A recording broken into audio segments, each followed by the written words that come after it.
Bonjour à tous et bienvenue sur la chaîne Wrestling Love. On se retrouve aujourd'hui pour une toute nouvelle vidéo. Alors, c'est une vidéo qui va être un résumé WWE de la semaine du 8 au 14 février 2021. Donc, je le précise tout de suite, je ne vais pas parler de NXT TakeOver Vengeance Day. Je ferai une review à part de NXT TakeOver Vengeance Day, tout simplement parce que je préfère séparer les résumés weekly hebdomadaires et les pay-per-view sur lesquels je passe vraiment beaucoup plus de temps à reviewer. Donc, à faire des reviews spéciales, voilà. Donc je sortirai la review de Vengeance Day donc, d'ici lundi, mardi, je pense qu'elle sera sortie. Et donc on va commencer tranquillement, voilà, on va commencer tranquillement avec WWE Raw. Raw qui a commencé avec Adam Pearce qui était sur le ring, Adam Pearce qui avait une annonce à nous faire pour Elimination Chamber, et Adam Pearce qui ne nous fait pas l'annonce, puisqu'il amène Shane McMahon directement pour faire l'annonce. Bon, c'est un concept comme un autre, voilà, il fait ce qu'il veut, Adam Pearce, il amène Shane McMahon, du coup Shane McMahon, voilà, il fait son entrée, il fait son petit moonwalk sur sur le ring, voilà, et puis il prend le micro et il dit on va faire un Elimination Chamber pour Raw, évidemment, lors de Elimination Chamber qui se déroulera le 21 février, si je dis pas de bêtises. Et Drew McIntyre devra défendre son titre de la WWE contre que des anciens champions WWE, voilà, que des anciens champions WWE, parce que de toute façon, ça a l'air d'être en ce moment une compagnie qui vit bien dans le passé, donc on met des anciens. On va mettre Randy Orton, on va mettre Jeff Hardy, et le reste ça va, puisqu'on va mettre Sheamus, on va mettre AJ Styles, enfin, ça va, ça va encore. Et donc le sixième, ce sera le Miz. Le sixième qui est détenteur de la mallette Money in the Bank, ce qui est pas super logique de le foutre dans l'Elimination Chamber, mais bon. Voilà, donc on fout que des anciens champions WWE. C'est pas la meilleure des choses, mais au moins ça fait une défense de titre à McIntyre. D'ailleurs, je pense qu'il va conserver, hein. Je vois mal un des cinq le prendre. Si je vois un des cinq le prendre, personnellement, ce serait AJ Styles, voilà. Mais je vois mal finir Elimination Chamber avec un autre champion WWE que Drew McIntyre. Du coup, voilà pour la petite annonce. Derrière, tu as AJ Styles qui arrive. AJ Styles qui arrive tout de suite parce qu'il va avoir un match contre Jeff Hardy pour préparer un peu l'Elimination Chamber. Donc, le match commence, AJ Styles contre Jeff Hardy. J'ai pas trouvé que c'était mauvais. Bon, il y a AJ Styles dedans, normalement, c'est logique que ce soit pas mauvais. T'as un bon travail du genou, de la jambe par AJ Styles. Hardy qui vend bien. C'est probablement la meilleure performance de Jeff Hardy depuis son retour en 2020. Moi j'ai mis 3, j'ai bien aimé, sans grand plus non plus, mais j'ai trouvé ça bien cool pour un match de weekly. Et personnellement j'ai trouvé ça intéressant, donc ça allait, voilà, et une victoire d'AJ Styles avec son calf crusher, pardon, ce qui est plutôt logique. Vu le travail du genou qu'il y a eu un peu plus tôt dans le match. Du coup, après AJ Styles contre Jeff Hardy, on a eu la suite de la grande rivalité New Day contre Rétribution. Kofi Kingston et Xavier Woods qui affrontaient T-Bar et notre ami Slapjack. T'avais Mustafa Ali d'ailleurs à la table des commentateurs qui continue à raconter son blabla, voilà. Kofi Kingston et Xavier Woods ont gagné contre Rétribution au grand désespoir de Mustafa Ali qui va se vénère, mais il n'est pas crédible, donc bah voilà, on s'en fout. C'est Kofi Kingston et Xavier Woods donc qui remportent le match. C'est Slapjack qui prend le pin évidemment, ça a duré 11 minutes, c'est pas le match le plus intéressant du monde non plus, ça se, ça se regarde. Donc j'ai mis 3,25 parce que franchement il y a des bons efforts qui sont faits de la part des quatre. Mais bah, d'ailleurs, c'est le meilleur match du show pour moi. Euh, et le finish est assez logique, il y a des bons spots inventifs, mais c'est pas la chose la plus intéressante. Voilà, j'arrive quand même à 3,25 parce que tu sens vraiment que les quatre ont fait des gros efforts. Donc moi, ça m'a plu de voir ça en tout cas. Du coup, après ce match entre le New Day et Rétribution, on va continuer la suite d'une autre incroyable rivalité, celle entre Lacey Evans et Charlotte Flair, dans un match qui s'est terminé par DQ au bout de 11 minutes, une victoire de Lacey Evans. Parce que Charlotte Flair en fait, elle appuyait trop sur Lacey Evans dans le coin, elle voulait pas lâcher. L'arbitre, il en a eu marre, il a dit bon, je te disqualifie, Charlotte. Et de toute façon, il y a pas ton père à côté de toi, donc ça va, j'ai le droit. Donc c'était pas mauvais, ça le pire, c'est que le match est pas spécialement mauvais. Moi personnellement, j'ai mis 2,5, c'est probablement le meilleur match de Charlotte Flair depuis son retour à TLC. T'as un dropkick qui est complètement botché par contre de la part de Charlotte Flair. Ouh là là, c'est chaud. Franchement, le dropkick, tu vois la meuf, elle part pour les deux jambes. En fait, elle oublie une jambe, elle le fout qu'avec une jambe. C'était assez compliqué. Et même si le storytelling est assez mauvais, le match en lui-même est pas dégueulasse comme la plupart des matchs de Charlotte Flair habituellement. J'arrive à 2,5, voilà, c'est la moyenne. Mais le finish aussi joue beaucoup. J'aurais peut-être pu aller à 2,75 si c'était pas fini par DQ. On va passer ensuite à Angel Garza qui va arriver avec John Morrison et le Miz. Voilà, Angel Garza, il s'est fait des potes en backstage. John Morrison est le détenteur de la mallette Money in the Bank de Miz. Et il va affronter Damian Priest. Damian Priest qui est accompagné par Bad Bunny. Bon, là, Là, sur le coup, l'alliance Damian Priest Bad Bunny, c'est pas la chose la plus intéressante. Disons que Bad Bunny, c'est pas forcément la personne que j'ai envie de voir chez WWE, hein. Sachant qu'il est pas catcheur, tout simplement. Et ça va se finir en 4 minutes pour voir une victoire de Damian Priest. Moi, j'ai trouvé ça bien pour présenter Damian Priest à Raw. Enfin, c'est pas son premier match puisqu'il avait affronté le Miz la semaine d'avant. Mais moi, j'ai trouvé ça bien pour donner un peu plus de momentum encore à Damian Priest. Enfin, voilà, c'était toujours assez cool, mais ça dure que 4 minutes, donc je peux pas aller plus haut nécessairement que 25. Mais rien qu'à ça, Damian Priest, Angel Garza, c'est deux très bons catcheurs. Donc j'ai assez apprécié, mais bien trop court selon moi. On va passer ensuite à un match entre Kisly et Riddle. Alors, c'était un peu un match pour déterminer un challenger au titre US de Bobby Lashley. Euh, C'était un peu un concours de ouais, qui va aller affronter Bobby Lashley, même si c'était pas dit dans le match en soi, c'était pas un match spécifiquement number one contendership, mais tu le sentais dans ce qui se disait, même un peu plus tôt en backstage, où clairement les deux voulaient aller vers le titre US. Et j'ai trouvé ça pas bien par rapport à ce que je m'attendais d'un match entre Kisly et Riddle qui est remporté par Kisly au bout de 8 minutes. Pour moi, c'est non, juste non. C'est deux catcheurs que j'aime beaucoup voir évoluer. En plus, dans le main roster, j'adore Riddle. Et je suis vraiment déçu de les voir dans un match comme ça. Le finish est dégueulasse, le finish est atroce. En fait, t'as Kisly qui scelle rien du tout, qui scelle rien de ce que Riddle faisait juste avant, et après il gagne. Et tu te dis, bon, ok, d'accord. Mais oublie pas le selling, mec. C'est la mort du selling, un peu Kisly Arrow en ce moment. Enfin, même depuis qu'il a débuté Arrow, c'est un peu la mort du selling. Pff. Bon, après, il scelle déjà plus que le film, de ça va. Mais ouais, non, Kisly contre Riddle, c'est un match qui pourrait être bien, mais qui n'a pas été malheureusement. Et après le match, on a Bobby Lashley qui va arriver, qui va attaquer les deux, qui va les tabasser. J'ai trouvé ça tellement badass quand Bobby Lashley a tabassé Kisly et Matt Riddle. Clairement, Bobby Lashley, c'est le mec le plus bouclé Arrow, hein, ça y a pas de souci. Il les tabasse et tu auras Elimination Chamber, un triple threat pour le titre US, ce que je trouve assez logique d'ailleurs. Et bah voilà, Bobby Lashley qui est présenté fort. Moi personnellement ça m'a plu parce que c'est ton titre US au moins il est crédible. T'avais MVP d'ailleurs à la table des commentateurs qui a aidé un peu à la distraction et c'était toujours très cool comme chaque segment avec leur business. Maintenant on va passer à l'enchaînement de deux matchs qui vont faire parler. Voilà, on va passer à l'enchaînement avec c'était Lana et Naomi qui vont aller challenger Nia Jax et Shayna Baszler très bientôt pour le titre par équipe féminin. Du coup, tu avais un Lana contre Nia Jax dans un tables match pour commencer et ensuite un Naomi contre Shayna Baszler. On a commencé avec le tables match, voilà, on a mis les petits plats dans les grands tables match entre Lana et Nia Jax, qui était dégueulasse en tout point, où quasiment tous les moves sont mal exécutés. J'ai mis 0,25 à ce match, mais le plus intéressant dans ce match, c'est quand même la fin qui est quand même assez cocasse, où t'as Nia Jax qui manque un leg drop sur l'apron. Lana réussit à l'esquiver, elle rentre dans le ring. Et Nia Jax, qu'elle s'est fait mal sur la chute sur l'apron, elle crie, elle crie en gros ah mon cul, mon trou. Et bon, c'était assez drôle à voir. C'est cringe, hein. Bordel, c'est cringe. C'est complètement con de faire ça, mais bon, écoutez, c'est c'est complètement con, mais moi en tout cas ça m'a fait rire parce que bon, c'est voilà, c'est cringe, mais Lana en profite, elle pousse Nia Jax qui est en train encore de se plaindre pour son trou, elle la pousse sur une table, elle gagne le match, et grand moment pour Lana, qui continue d'être push au sein de l'incroyable division féminine d'Euro, qui va battre donc Nia Jax, sa plus féroce rivale depuis quelques mois. Et derrière ça, tu déboutes sur Naomi contre Shayna Baszler, parce que forcément, Shayna Baszler, c'est vénère de voir Nia Jax se faire battre comme ça en train de vendre son trou. Et en train de vendre, en train de sell plutôt, parce que j'ai pas envie de, j'ai pas envie qu'il y ait de confusion. Et du coup, on va enchaîner avec Naomi contre Shayna Baszler dans un match qui a duré 3 minutes. Qui a duré 3 minutes pour voir une victoire de Naomi, parce qu'en fait, Shayna Baszler, elle était tellement vénère que Lana ait battu Nia Jax, qu'elle la tabasse en dehors du ring, elle s'occupe de Naomi. Elle remonte dans le ring et elle se fait prendre par surprise par Naomi. Et voilà, victoire de Naomi. Tu construis les challenges Lana et Naomi pour les titres par équipe féminin. Ça aurait pu, honnêtement, être fait d'une autre manière, hein, qu'on soit bien d'accord. Mais le match c'est bien. En vrai, le match entre entre Naomi et Shayna Baszler, ça le pire, c'est qu'il est vraiment vraiment super cool. T'as des bons échanges bien stiff. Moi, je suis arrivé à 2,75. Euh, mais voilà, c'est compliqué hein, cette rivalité.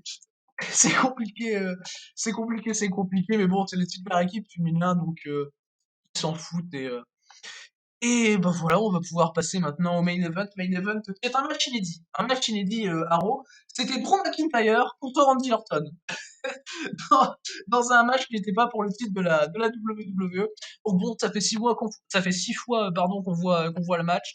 C'est marrant 2 minutes, on s'en fout. En plus, ça finit en no contest.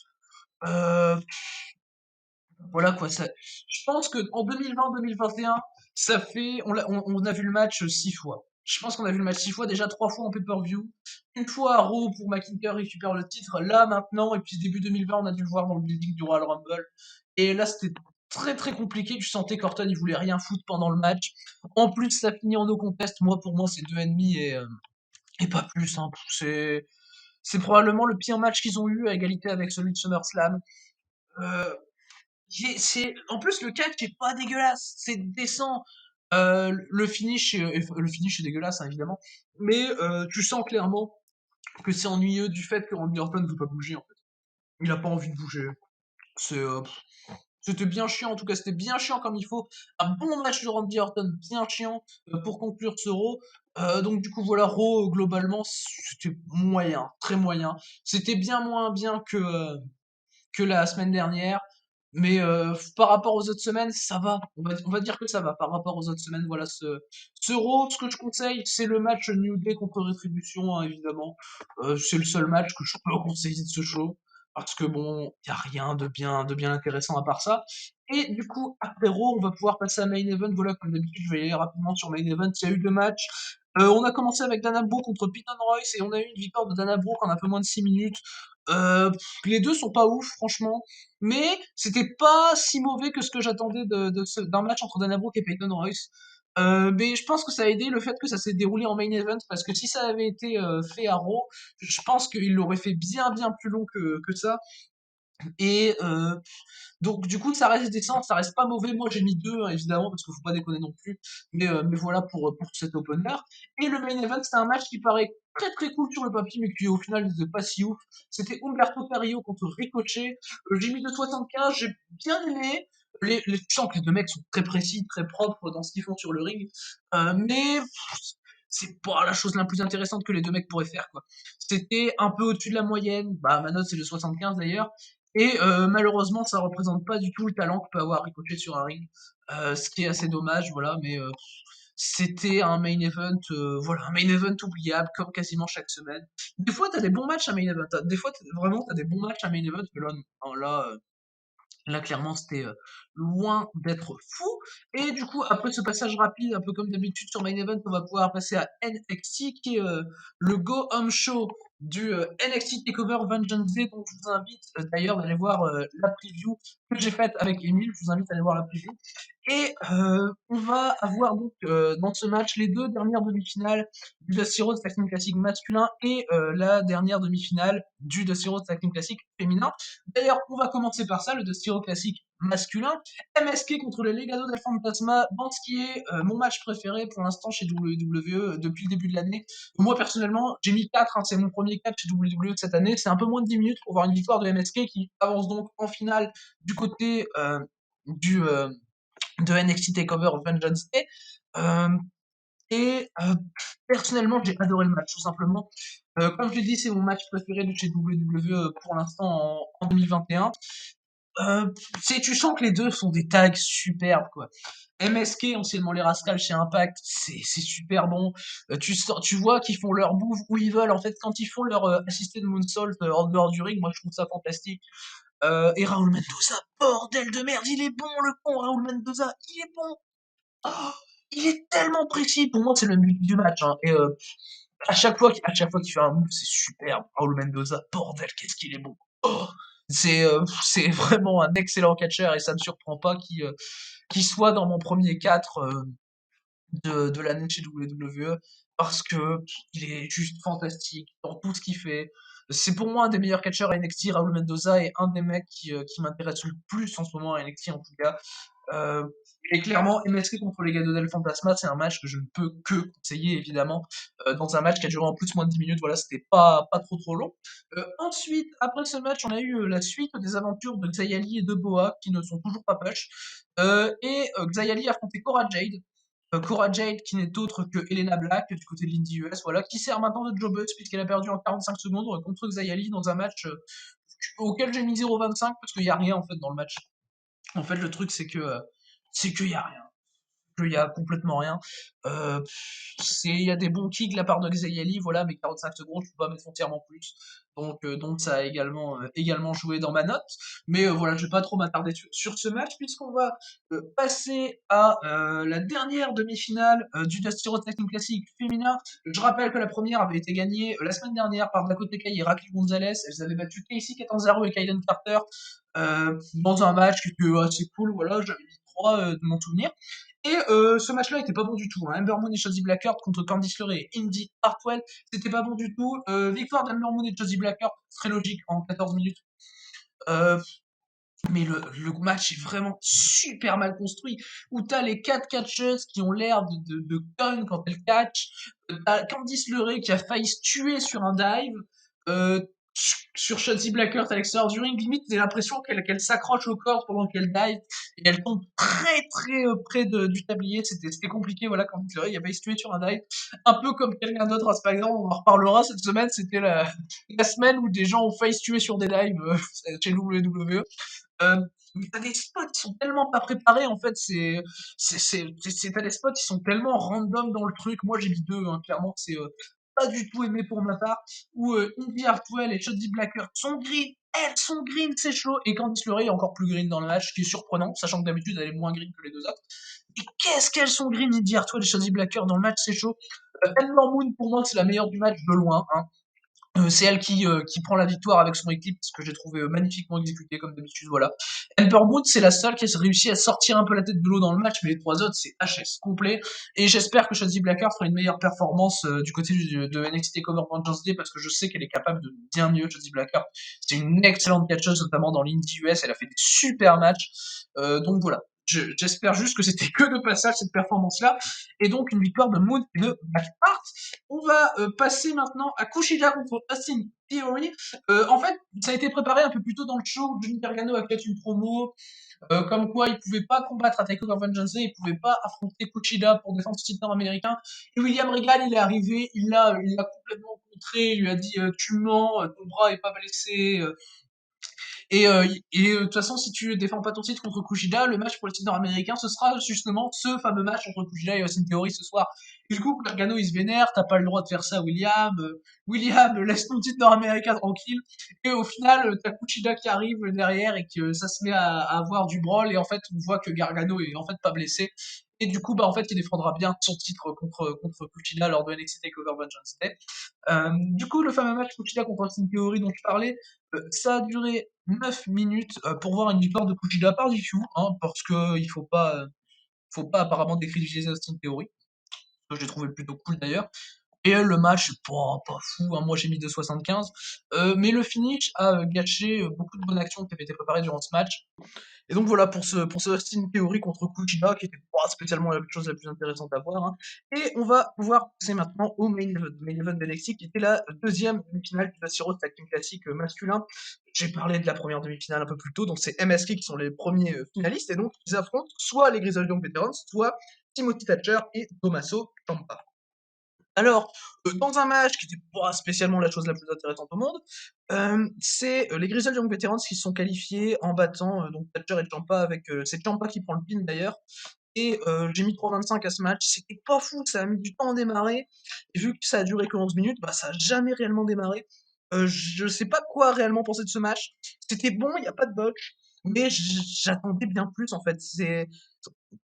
Il manquait quelque chose pour que je sois bien investi. C'était pas oufissime, c'était bon, franchement c'était bon, voilà, j'ai mis 3,25, c'était un bon match. Je suis content que Thatcher ait été protégé aussi. Et d'ailleurs, je suis bien hype par voir le MSK contre Grizzled Young Veterans du côté de TakeOver Bonus Day, comme j'ai dit dans la preview d'ailleurs. Je suis bien hype par ce match. Et je suis content aussi que Drake et Gibson soient en finale parce que c'est vraiment une super équipe assez underrated. Et enfin, donc au Dusty Rhodes Tag Team Classic masculin, une vraie équipe va gagner le tournoi. Moi, je m'attendais à ce que Thatcher et Ciampa battent les Grizzled Young Veterans parce qu'en général, c'est des fausses équipes qui sont montrées au Dusty Rhodes Tag Team Classic. Comme l'année dernière, on a vu avec Riddle et Dunn, on a déjà eu également avec Finn Balor et Samoa Joe qui ont déjà gagné. Enfin voilà. Et après ce NXT, d'ailleurs, dont je conseille fortement le match entre MSK et la Legado del Fantasma, après ce NXT qui était pour moi très très bon, je vais passer à NXT UK. NXT UK qui a commencé avec Meiko Satomura contre Ayla Dawn pour le match de début de Meiko Satomura du côté de NXT UK. Personnellement, c'est un match que j'ai vraiment trouvé super cool. Clairement, pour moi, c'est le meilleur match ever de Highland. J'ai mis 3, hein, j'ai pas trouvé ça fantastique non plus, ça dure un peu moins de 6 minutes. Pour une victoire évidente de Meiko Satomura. C'est un très bon match de début pour moi, pour Meiko Satomura. Le peu qu'elle a fait, c'était fantastique. Elle a fait briller Highland avec quelques très bonnes séquences. Les strikes de Satomura, les kicks, super impactants. Je suis très hype par voir son match contre Kylie Ray, qui arrivera très probablement bientôt, étant donné que Kylie Ray regarder l'action entre Satomura et Ayla Dawn de près durant ce match. Elle regardait derrière une vitre un peu plus loin. Mais enfin voilà, bon match de début pour Meiko Satomura, sans plus non plus. Mais ça restait très cool à voir. Et on va passer maintenant à Piper Niven contre Amal dans le deuxième match de NXT UK. Victoire de Piper Niven en 2 minutes, et le peu qu'il y avait, c'était pas bien bordel. Moi j'ai mis 1,5. Hein. C'est compliqué. Amal est vraiment mauvaise sur le ring. Elle est vraiment mauvaise. Elle est fade, Amal. Oh, c'est chaud. Et Piper Niven n'est pas ouf non plus, donc forcément ça va pas donner le truc le plus fou. T'as Joseph Connors qui a essayé de distraire Piper Niven mais qui est pas arrivé. Ils ont réussi à faire tout ça en 2 minutes. Ils ont été chauds. Hein. Moi personnellement j'ai bien aimé ce point-là de storytelling, ce qui me fait arriver à 1,5, mais c'est clairement pas fou. Heureusement que ça dure que 2 minutes parce que Piper Niven et Amal sur le ring, c'est très compliqué. C'est très compliqué. Ensuite, tu as eu les Super Nova Sessions de Noam Dar qui invitait Chad Samuels. Donc voilà. Et comme d'habitude, Noam Dar dans ses Super Nova Sessions, il est ultra bon dans ce qu'il fait au micro. Il est ultra charismatique. Il est très bon et en fait, si tu veux, il est pote avec Chad Samuels de base. Du coup, il le fait s'installer dans son petit canapé avec lui, là où quand il avait reçu Tyler Bates, il l'avait foutu sur une petite chaise plus loin, pas confortable, tout ça. Ça m'a bien fait rire ce petit contraste. Et en fait, Achat Samuel, il commence à se vénère, il se dit ouais, on me respecte pas, on m'a même donné un nouveau nom, mais moi depuis 15 ans, je m'appelle Chas Samuels et tout. Catch dans l'Indie UK, tout ça, il se présente, tu fais sa petite présentation parce que du coup, on le connaît pas, hein. Du coup, on le connaît pas, même s'il dit que tout le monde devrait le connaître. Hein. C'est un contraste assez risible d'ailleurs. Et bah, ça va finir sur Sid Scala qui va arriver et en fait, Noam Dar va proposer à ce que Chas Samuels ait un match pour l'Heritage Cup des Kids la semaine prochaine, ce que je trouve pas con pour faire briller Chas Samuels, qui est quand même un assez bon catcheur, hein, en tout cas de ce que j'ai vu du côté de ICW, et même son match à NXT UK qu'il avait fait pour débuter. C'est assez cool, hein, Chas Samuels sur le ring, et Kid est vraiment super. Moi, personnellement, je suis bien hype par voir ce match, je pense que ce sera la semaine prochaine, ou maximum 2 semaines, voilà, ce match pour l'Heritage Cup. Et après cette Super Nova Session qui débouche donc sur un jeu championnat qui est très utile donc pour la suite des storylines, on va passer au main event qui était quand même assez long, qui a duré 16 minutes. C'était Flash Morgan Webster et Mark Andrews contre Eddie Dennis et Primate dans un tag team street fight. Euh, Victoire de Morgan Webster et de Mark Andrews. Personnellement, j'ai vraiment bien aimé le match. J'ai mis 3,5. Ils ont super bien utilisé la stipulation. Si tu commences en brawl, en coulisses, voilà, les mecs commencent en coulisses, ils reviennent petit à petit sur le ring. T'as un excellent moonsault du haut d'une structure de la part de Mark Andrews sur tout le monde, voilà. C'est un très bon spot pour moi, pour calmer un peu le truc. T'as une séquence avec des chaises que j'ai kiffé, où tous les 4 ont une chaise, ils rentrent sur le ring, ils se foutent tous des coups de chaise, bataille de chaises, t'as eu des coups de chaise à la chaîne et tout, c'était super bien fait.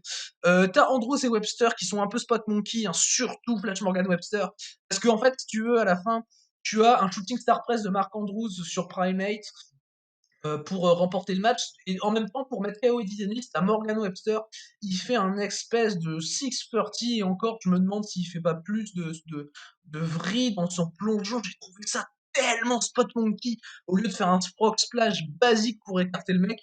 Enfin voilà, j'ai trouvé ça incroyablement spot monkey de la part de Flash Morgan Webster, et j'aurais, je pense, pu mettre 3,75 si Morgan Webster avait pas été aussi spot monkey dans ce match, mais je mets quand même 3,5. C'est un street fight très violent que je conseille bien. Et en tout cas, ce NXT UK a été très bon, l'un des meilleurs NXT UK qu'on a eu ces dernières semaines. Euh, Et vraiment, je conseille très fort le main event, que j'ai vraiment adoré, ce main event de NXT UK, donc ce Street Fight. Et on va pouvoir passer maintenant aux habituels 2 shows du vendredi, en commençant par 205 Live. 205 Live, où il y a eu, comme d'habitude, 2 matchs, où dans le premier match, on avait Chase Parker et Samir Singh, hein, parce que, en fait, si tu veux, la semaine dernière, ils avaient fait Matt Martel et Sonny Singh en équipe, et cette fois-ci, bah, ils font Chase Parker et Samir Singh pour changer. Ils font un mec de The Rise avec un mec des Bollywood Boys. Et cette fois-ci, c'est contre Ashanti, Adonis et Mansour. Et bah, c'est mon match préféré des 2 matchs qu'on a pu voir dans le show. En tout cas, j'ai mis 3,25. Très bon match. Le super kick d'Adonis pour finir le match était super brutal. Bien vendu par Chase Parker. Euh, son équipe avec Mansour est super bien. D'ailleurs, ça m'a surpris que son équipe avec Mansour aille si bien en termes de teamwork, en termes de compréhension in-ring entre les deux. J'ai trouvé ça très cool. Mais je continue de ne pas comprendre l'idée de mettre un Sting et un mec d'Everrise ensemble. Ça ne sert absolument à rien. Au lieu de mettre une vraie équipe qui se connaissent, qui font du meilleur catch ensemble. D'ailleurs, je pense que j'aurais pu mettre 3,5 si ça avait été un match avec Everrise au complet et pas un mec d'Everrise et un mec de Bollywood Boys. Euh, mais clairement, très bonne équipe. Ce qui m'a surpris entre Ashanti, Adonis et Mansour, qui remportent d'ailleurs le match. C'est Ashanti Adonis qui fait le pin. Ça aussi, ça m'a plu que Mansour ne soit pas celui qui gagne le match, parce que bon, le push de Mansour à 2 5 Live, c'est je fais un match tous les 3 mois et je gagne le match, ce qui est assez compliqué, hein. Notamment, il avait battu Raul Mendoza il y a pas si longtemps, je l'avais bien gueulé, surtout que j'adore Raul Mendoza, comme vous avez pu le voir quand j'ai parlé de NXT. Et donc on va pouvoir passer au petit main event de 205 Live qui était Jake Atlas contre Tony Nese. Et en 10 minutes, Jake Atlas va remporter le match à cause d'une intervention de Auguste Grey pour distraire Tony Nese, qui est très babyface ça d'ailleurs. Aria dévarié de commentaires du match d'ailleurs pour aider un peu Tony Nese. J'aurais vraiment préféré un match plus long. Parce que 10 minutes entre les deux, pour moi, c'est pas assez. Jake Atlas et Tony, c'est 2 excellents catcheurs. Et la fin du match fait baisser évidemment mon rating. Même si j'adore le work de Jake Atlas, comme toujours, l'un des mecs les plus sous-cotés chez WWE, Jake Atlas. Euh, il est super bon et contre quelqu'un, un bon heal comme Tony Nese, ça ne peut pas être mauvais. Voilà, j'ai quand même mis 3,25, je me rapproche plus du 3, tandis que sur l'opener, je me rapproche plus du 3,5.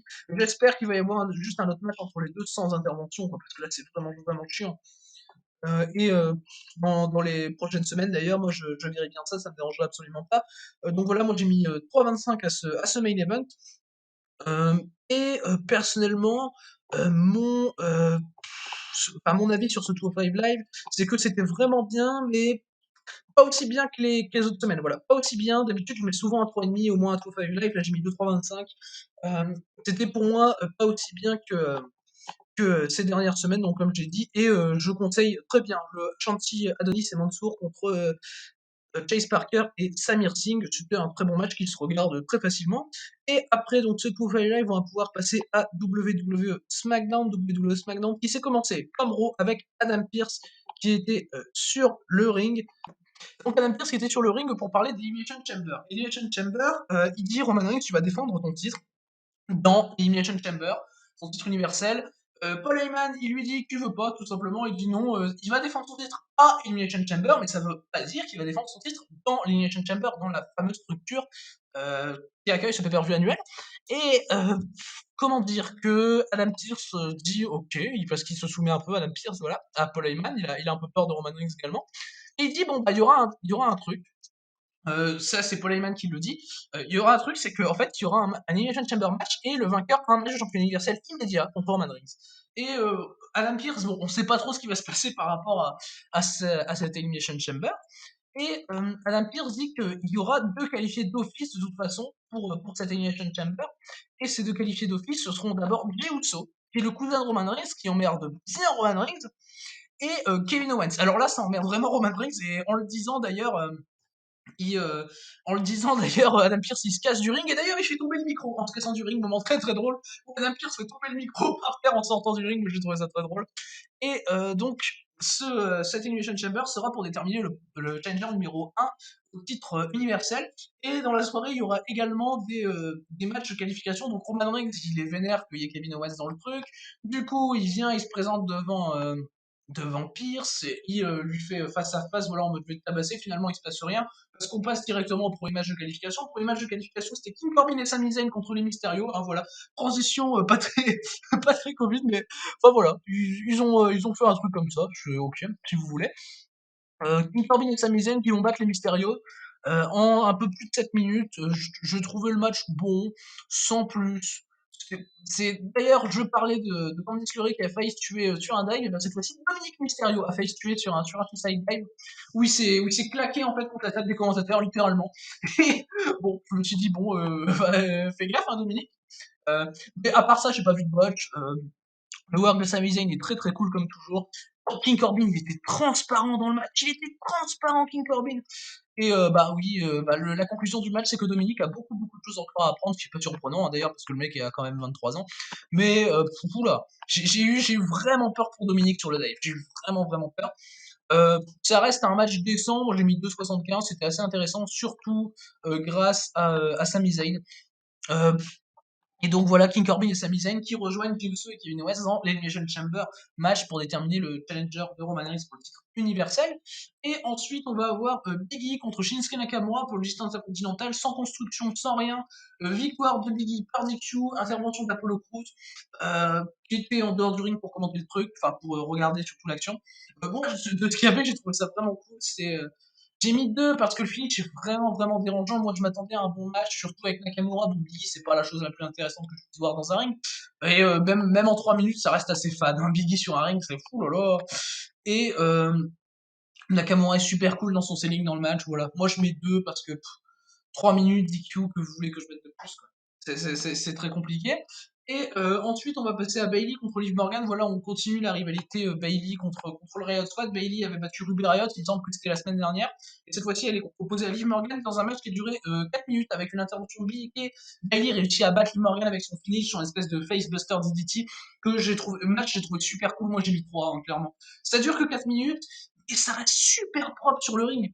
Et bizarrement, je pense que j'ai préféré ça au Bailey Ruby Riot, alors que je préfère Ruby Riot contre Liv Morgan. Mais le match est super propre sur le ring. Voilà, pour 4 minutes, c'est vraiment, vraiment bien fait, en tout cas bien exécuté selon moi comme match. Et tu sens clairement où elles veulent en venir. Ensuite, tu auras une promo de Bianca Belair et Sasha Banks. Donc clairement, c'est pour teaser le Royal Rumble. Voilà, j'essaye de parler un peu de tout ce qui se passe pour teaser WrestleMania, pardon, excusez-moi, parce que Bianca Belair a gagné le Royal Rumble. Voilà, j'essaye de parler un peu de tout ce qui se passe autour des vainqueurs du Royal Rumble et autour du coup de la construction de WrestleMania par Bianca Belair et Edge. Et donc cette fois-ci, Bianca Belair fait une promo pour un peu aller taquiner Sasha Banks. Tu as Reginald qui arrive encore une fois. Et puis en fait, ça se finit sur Nia Jax et Shayna Baszler qui arrive et qui dit ouais, tout devrait être par rapport à nous. Vous devriez parler de nous. Bianca Belair, toi, t'as juste gagné le Royal Rumble, mais nous, on devrait parler de nous. On est les 2 fois championnes par équipe de la WWE, titre qui veut absolument rien dire puisqu'elles ont battu Asuka et Charlotte Flair dans un match nul. Hein, que tout devrait être autour d'eux, non. Et Nia Jax va encore vendre son trou, voilà, elles en ont ils en ont pas eu assez chez WWE. En fait, Bianca Belair se moque de Nia Jax, remontre la séquence vidéo où Nia Jax a perdu le tables match contre Lana, où elle s'est fait mal au cul sur le leg drop, voilà, où elle a crié mon cul, mon trou, voilà, c'était compliqué. Voilà, et Bianca Belair et Sasha Banks vont bien se foutre de la gueule de Nia Jax et Shayna Baszler. Et d'ailleurs, je pense que va y avoir Bianca Belair et Sasha Banks contre Nia Jax et Shayna Baszler pour les titres par équipe féminin. On va ensuite passer aux 2 derniers matchs du show, voilà, qui vont s'enchaîner. On a eu tout d'abord les Street Profits contre Chad Gable et Otis dans un match qui a duré un peu moins de 5 minutes, victoire des Street Profits. Personnellement, j'ai vraiment, vraiment trouvé le match très, très cool. J'ai mis 3, voilà.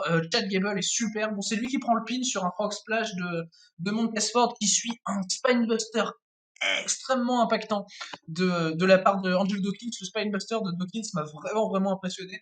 Et voilà, c'est un match qui est très propre, en tout cas, selon moi, que j'ai vraiment trouvé très très cool. Voilà, que c'est un match que j'ai vraiment trouvé très cool. Les 4 catcheurs sont bons dans ce qu'ils ont fait. Bon, t'as eu par contre le fameux Caterpillar d'Otis.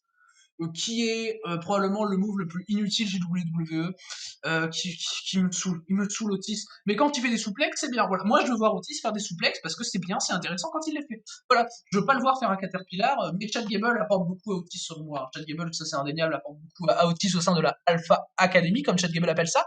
Et après ce match, donc remporté par les Street Profits, ce match intéressant d'ailleurs, on va passer au main event. Le main event, qui sur le papier est super alléchant, ça a été très bon. Sur le papier est super alléchant. Daniel Bryan et Cesaro contre Dolph Ziggler et Robert Roode, dans un match où les deux qui se qualifiaient étaient qualifiés pour l'Elimination Chamber match. Alors ce match j'ai trouvé juste superbe quoi. Moi j'ai mis 3,5. Ça combine super bien, super bon main event. J'adore l'idée de mettre Cesaro et Daniel Bryan en team. Qu'est-ce qu'ils sont bons ensemble. Qu'est-ce qu'ils sont bons Cesaro et Daniel Bryan. Ils sont fantastiques. Le selling de Ziggler est super bon. Et la fin est assez logique, avec Ziggler qui donc perd le match. Et en plus de construire deux mecs pour l'Elimination Chamber match, tu construis une tag team pour aller challenger Ziggler et Roode pour les championnats par équipe de SmackDown. Euh, donc moi, pour moi, c'est un match qui est super utile. C'est un super bon main event et ça faisait longtemps qu'on n'avait pas eu des aussi bons matchs comme ça à SmackDown. Et avec ces quatre-là, c'est impossible de faire un mauvais match, surtout avec le temps qu'ils ont eu. Quoi. Les mecs ont eu quoi? Ils ont eu 15 minutes, un peu moins de 15 minutes, 11 minutes exactement. Ils ont eu 11 minutes. Alors voilà, quoi, c'est impossible de faire un mauvais match et franchement, ça conclut super bien SmackDown. C'était vraiment un très très bon main event que je conseille très fortement. SmackDown était vraiment bon. Hein. Cette semaine, j'ai vraiment bien apprécié SmackDown de bout en bout. Que ce soit, ce que je conseille personnellement, c'est la super promo d'opener avec Adam Pearce et Roman Reigns et Paul Heyman, et le main event que je conseille fortement, qui était très très bon d'ailleurs.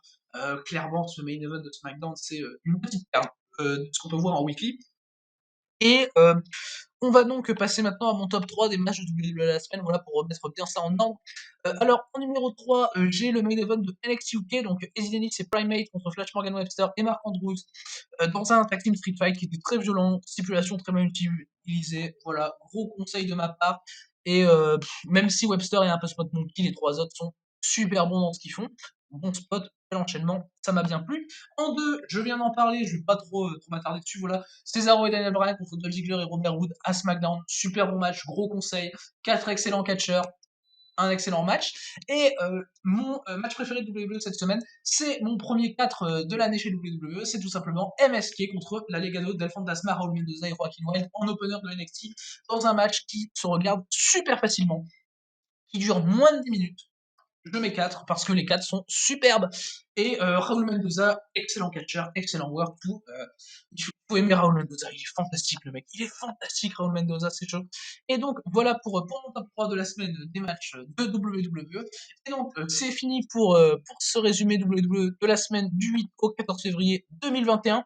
Et donc on se retrouve la semaine prochaine pour mon résumé WWE de la semaine et évidemment ma review de NXT TakeOver Vengeance Day qui sortira je pense mardi comme j'ai dit un peu plus tôt dans la vidéo. Et donc, d'ici les prochaines vidéos, je vous dis à la prochaine.